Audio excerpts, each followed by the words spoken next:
Welcome to this Delph Stack tutorial video. In today's tutorial, we will learn how to fix the firewall issue for a Minecraft server. This problem usually happens when Windows Firewall blocks Java or your server connection, making the server unreachable for players. First, go to the Windows search bar and search for Windows Security. Then open the Windows Security app. From here, wait for it to load and then go to Firewall and Network Protection. Now click on Allow an app through Firewall, just like so. From here, scroll down and locate Java TM in the list. If you cannot find Java TM, click on Change Settings and then choose Allow another app. Next, click on Browse. Go to your local disk C, then open the Program Files folder.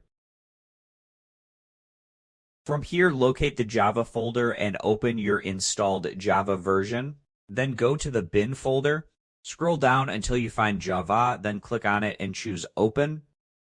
It should now appear in the Allowed Apps list. Make sure Java TM is allowed for private networks, just like so. If your server still does not work, also enable it for public networks. If you are running a .jar server file, double check that Java is fully allowed because without it, the server cannot accept connections. After that, click on OK and restart your Minecraft server. Then try connecting again. In most cases, the issue is fixed.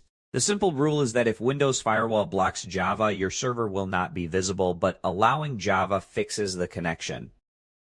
And that's it. We just learned how to fix a Minecraft server firewall issue by allowing Java through Windows Firewall and enabling proper network access. Thanks for watching, and don't forget to check out the next Delph Stack tutorial video.